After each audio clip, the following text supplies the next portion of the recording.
I work as a nurse in a post-surgical unit in the biggest hospital in my city.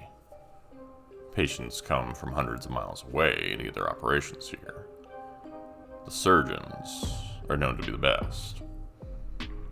But what we don't tell the patients, what we're not supposed to tell them, is that there are ghosts here. Just like any other hospital, people pass away and their spirits sometimes linger. Or maybe it's just a fragment of them that remains behind. Something that science can't quite explain yet.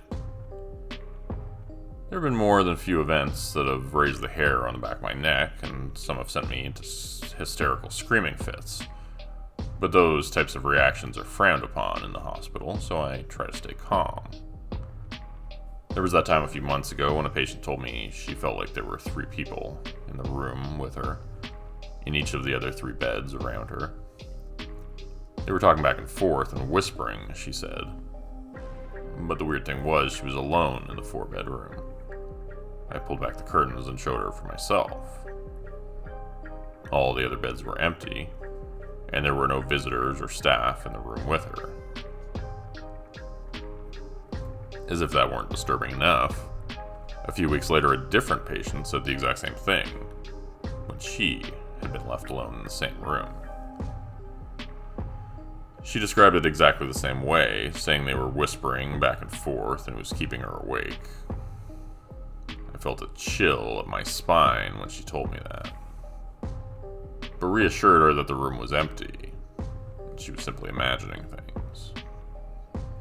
People have enough to worry about when they're recovering from surgery. We don't need them fretting about specters and ghosts, when they should be worried about discharge appointments and physio, lifting restrictions and medication adjustments, so we just keep these stories to ourselves. Some nurses said they couldn't sleep in a certain storage room during breaks on the night shift, since they'd had too many bad experiences there. When I asked them about it, they'd said they'd had bad dreams, felt like someone was in the room with them, standing over them while they slept. I didn't believe in those things myself, so I slept in there on the night shift and found out firsthand why nobody else wanted to use it as a nap room during breaks.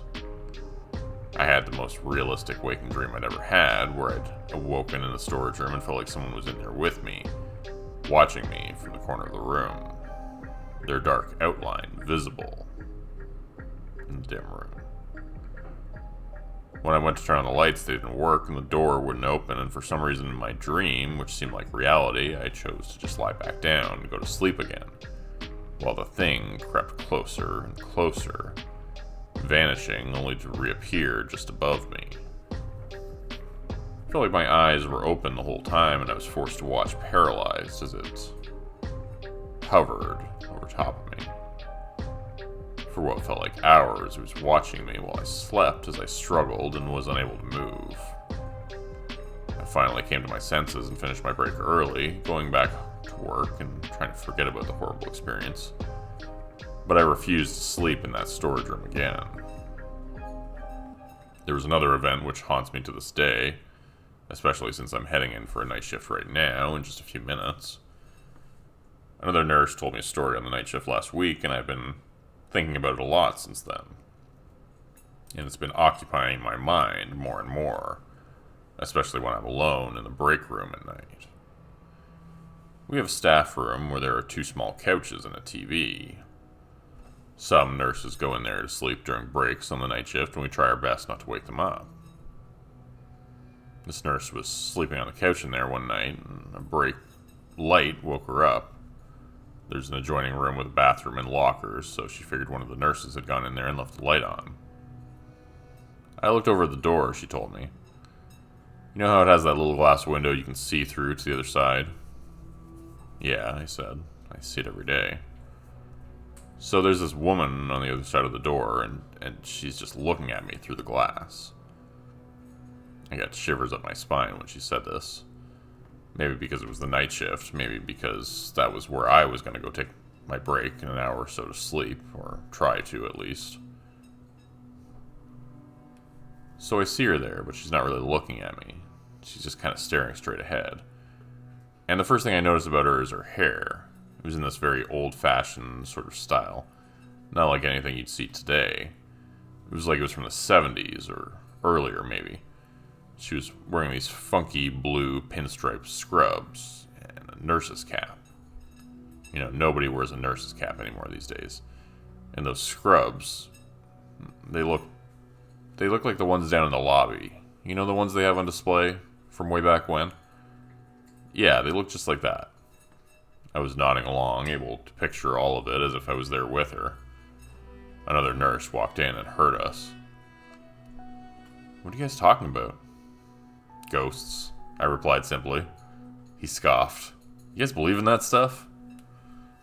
The two of us shared a knowing look. He hadn't been working on the floor long enough to have seen them himself, and some people just aren't attuned to these things. The nurse went back to her story. So she's just standing there, staring straight ahead, and I thought it was the IV nurse at first, because sometimes they'd come in during the night shift and use the bathroom or whatever. So I yelled at her, "Hey, turn that light off, will you? I'm trying to sleep in here." But she just kept staring straight ahead, looking through that glass window. So I just put the pillow over my head and tried to sleep some more. Then when I woke up later on, the light was still on. So I asked around. Nobody came in there during the night, and that room is locked, so it wasn't a patient. And I saw the IV nurse later on. They were not dressed like that, so yeah, I'm pretty sure I know who it was, though. According to her, the woman was the ghost of a nurse who had died after driving home from a long night shift and had fallen asleep at the wheel. Based on the description she'd given, an old coworker had recognized her. She said that was exactly what an old nurse who used to work there looked like. And from that point on, the nurse who told me the story always remembered to stay awake behind the wheel on the drive home. Every time my eyes start to blink and I'm getting tired, I think about that old nurse with the curly gray hair standing behind the glass, and I'm wide awake again. Better than a freaking cup of coffee, I'll tell you. Something occurred to me as she finished the story. You know what's weird? My patient in room 14 told me last night they saw someone peeking their head in the room and looking at them. And sometimes they would just stand in the doorway and stare at them for a while. She said the person had a very old-fashioned haircut and old-fashioned scrubs. She thought it was a ghost or maybe a hallucination. Ghosts and hallucinations are commonplace on the post-surgical floor, and sometimes it can be difficult to tell the two apart. Pain medication-induced post-operative delirium is not unheard of, especially in the elderly. She thought it was the Dilaudid, so none of that tonight, just sticking with Tylenol. "Good idea," the other nurse said, and I excused myself. I figured I'd go check on my patients, especially the ones in room 14. I was somewhat unsurprised to see a woman in blue pinstripe scrubs with a nurse's cap looking in at them from the doorway. Despite my terror, I began to walk on shaky legs down the hall towards her. She turned to look at me and went away from the patient's room, going down the side hall at the end of the unit. I ran to catch up with her, needing to see for myself who she was. When I got to the end of the hall, I looked to the left. She was gone. But it had only been a few seconds. I ran down the short length of hallway to the next corridor. This one was much, much longer. She could not have disappeared so quickly, unless she went into a patient room. But again, she was gone. My heart hammering in my chest, I refused to believe it was a ghost. Such things didn't exist. They just couldn't. Room 9 was the only one she could have gone into in such a hurry. I went in and found the patients were wide awake despite the late hour of the night. It was 3 a.m. and everyone should have been asleep. "It's freezing in here. Can you give me a warm blanket?" asked the patient by the door. I told her I would, and she nearly screamed in fright. "Oh my goodness," the old woman said, startled. "I didn't see you there." So who were you talking to?" I asked. "The other nurse in the blue pinstripe scrubs? The one who just came in. Where did she go?" I felt a presence behind me and looked to see the shape of something moving, but then it was gone. like a wisp of smoke on a windy day. Not wanting to tell the woman it had been a ghost, I just made up an excuse and told her I'd get her a warm blanket. Nothing seemed to help, though. None of the patients in that room slept very well that night, if at all. They kept saying they felt like there was something laying in the bed right next to them. Come to think of it, that's the same room where patients kept imagining other people were in the room with them. Except this time it really was full. I haven't seen the ghost nurse since that night.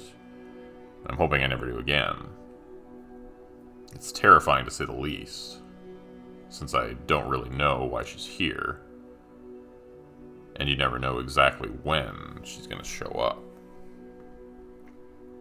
I'm heading into work right now for another night shift. Wish me luck. I'm gonna need it.